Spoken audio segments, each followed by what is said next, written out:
Módulo 3. O segredo do binômio fantástico. O que será que um tatu e uma igreja têm em comum? Parece impossível, não é? Mas e se eu te contar que já existiu um tatu que vivia no porão de uma igreja? É assim que começa a mágica do binômio fantástico. Essa é uma técnica criada por Gianni Rodari, um escritor italiano apaixonado pelas crianças e pela imaginação. Rodari acreditava que quando juntamos duas palavras que normalmente não têm relação, nossa mente é forçada a criar novas conexões. E essas conexões abrem portas para histórias únicas. Na nossa metodologia do projeto Águas do Saber, nós nos inspiramos nessa ideia. Mas ao invés de duas, nós usamos 4 palavras. São 4 palavras-chave e cada uma vem de uma categoria diferente.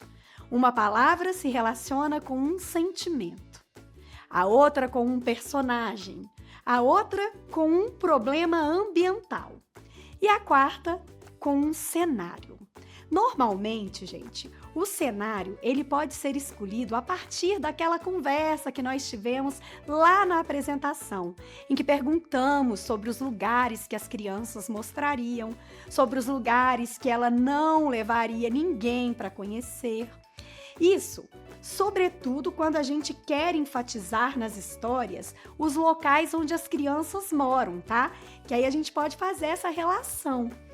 Como é que a gente faz para a escolha dessas palavras? É assim, durante o desenvolvimento do projeto, nós escolhemos trabalhar com sorteio. Então, como é que a gente fez? A gente pré-selecionou uma determinada quantidade de palavras de cada uma dessas 4 categorias que eu falei para vocês. Então, a gente colocou num saquinho, por exemplo, 8 sentimentos diferentes, no outro saquinho 8 personagens, no outro 8 cenários, e a gente já deixou tudo isso preparado, claro, de antemão. E aqui, gente, vale falar que esta forma, o sorteio, é uma forma de escolher as palavras. A gente considera a forma mais simples, a forma mais rápida e mais fácil também de conseguir controlar o resultado, porque a gente acaba colocando ali, direcionando temáticas, não repetindo personagens nem lugares. Mas é claro que existem outras possibilidades. Essas palavras, elas podem ser escolhidas através de brincadeiras, podem ser escolhidas olhando uma foto, uma imagem, procurando em revistas. Essas são algumas opções, tá? Bom, depois que a gente tem ali esse universo de palavras, a gente faz a divisão dos grupos de crianças na turma em que será aplicada a metodologia. E funciona assim. Primeiro, dividimos a turma em 2 grupos. Vamos dar o nome aqui de grupo A e B, só para ficar bem claro para vocês entenderem. Essa divisão, ela pode ser feita de várias maneiras, como ordem alfabética dos nomes, data de nascimento das crianças, um simples sorteio ou alguma dinâmica que defina de forma aleatória os participantes de cada grupo. Nós aconselhamos que essa divisão seja feita dessa forma porque acreditamos que quando a escolha não é determinada pelo educador ou pelas próprias crianças, a gente consegue evitar que se formem sempre os mesmos grupos de afinidade ou de desempenho. Então, escolher de maneira aleatória cria, assim, na nossa concepção, um ambiente mais justo, um ambiente mais democrático.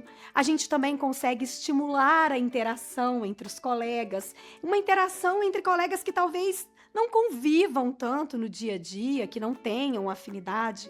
A gente acredita também que dessa forma a gente favorece a diversidade de ideias e, claro, amplia as possibilidades criativas. Então, quando já estiverem formados os 2 grupos, A e B, aí sim nós faremos as escolhas das palavras. Aquelas palavras que a gente já pré-selecionou, que no caso do sorteio já colocou no saquinho direitinho. E como eu disse anteriormente, pode ser esse sorteio, mas também podem ser outras formas, né, gente? No nosso caso, que daremos como exemplo o sorteio, o que a gente faz? A gente convida um participante de cada grupo para sortear as palavras. Essas palavras que serão as norteadoras das histórias que serão criadas. Por exemplo, nessa escola aqui, que a gente vai dar como exemplo, as palavras sorteadas foram as seguintes. No grupo A, agonia, igreja, poluição do solo e tatu. No grupo B, as palavras que foram sorteadas foram dor, estação, vazamento de óleo e cascavel. Bom, com as 4 palavras escolhidas, cada grupo sofrerá uma subdivisão. Então, teremos os grupos A1, A2, B1 e B2. Os grupos A1 e A2 trabalharão com o mesmo conjunto de palavras, mas de maneira independente. Desta forma, a gente vai ter 2 histórias diferentes com o mesmo grupo de palavras. E isso também, gente, claro, vai acontecer com os grupos B1 e B2. Nessa fase, então, a gente vai ter ao final 4 histórias que vão ser criadas. E aqui vale uma observação, tá, gente? Não podemos esquecer de anotar os nomes dos participantes de cada grupo e nem as palavras pertencentes a cada um deles, hein? Fica a dica. Bom, de posse dos termos, cada grupo começará a produzir sua história. E é interessante, professor, que nesse momento haja pelo menos um adulto em cada grupo, para incentivar a imaginação das crianças e para que também possa auxiliar as crianças no processo de escrita da história. Esse adulto, ele tem um papel muito importante. Ele não vai criar a história pelas crianças, claro que não, mas ele vai direcionar o processo, vai fazer perguntas que ajudem a deixar a narrativa mais completa, mais cheia de detalhes. Perguntas simples podem abrir caminhos enormes. Esse adulto que está ali naquele grupo, ele pode usar perguntas como: mas me fala aqui, como são as características desse personagem? Ele é grande? É pequeno? É rápido? Ele é calmo? Ele tem alguma característica diferente, especial? Ah, me conta aqui, gente, como é que esse personagem tá vestido? Esse personagem tem algum superpoder? O que ele estava sentindo nesse momento, hein? Ele disse? Ele pensou alguma coisa nessa hora? Ah, me falem, vamos melhorar aqui. Como é que esse lugar é? Me conta detalhes dele. Como é que esse problema pode ser resolvido? Vamos ter ideia, pessoal? Ah, e é um carro, que legal! Ele é um carro normal? Ou ele é um carro diferente, por exemplo, um carro que voa? Esse personagem, esse lugar onde essa história se passa, tem um nome? Ah, gente, vamos dar um título para essa história. Quando o adulto guia a construção dessa forma, a imaginação flui, as ideias ganham forma e as histórias, claro, ficam muito mais ricas, criativas, significativas. Vale ressaltar, gente, que é importante que o adulto incentive o mágico, incentive o surreal, incentive o fantástico. E aqui também tem uma regra bem importante. A gente não pode esquecer dela, hein? A gente precisa orientar as crianças para que elas não compartilhem com os outros subgrupos as ideias que estão tendo, a história que estão criando. Esse segredo, ele deixa a curiosidade no ar e garante que mesmo com as mesmas palavras, surjam histórias totalmente diferentes. E é aí que a mágica acontece. as crianças descobrem que a imaginação não tem limite, que é possível falar de meio ambiente, de sentimentos, de problemas reais e de um jeito criativo, de um jeito divertido, usando a própria voz.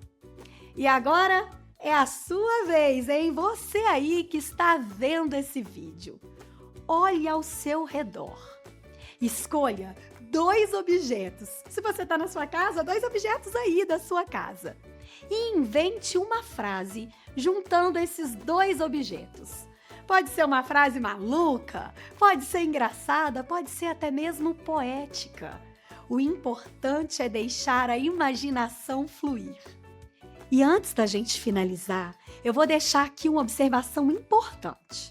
No próximo vídeo, vocês vão ver como é o processo para que as 2 histórias do grupo A se tornem uma e as 2 do grupo B também se tornem uma. Mas aqui é importante dizer que essa etapa, ela nos traz histórias mais aprimoradas e mais ricas. Mas, ao mesmo tempo, ela também é uma etapa que pode ser eliminada caso vocês tenham pouco tempo, caso o tempo seja um empecilho.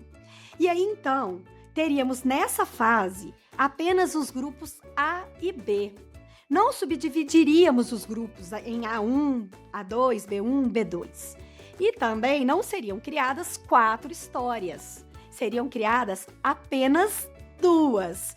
E a próxima etapa, onde as 2 histórias de cada grupo se uniriam, seria eliminada, né? Mas então, é isso, pessoal. Até o próximo vídeo.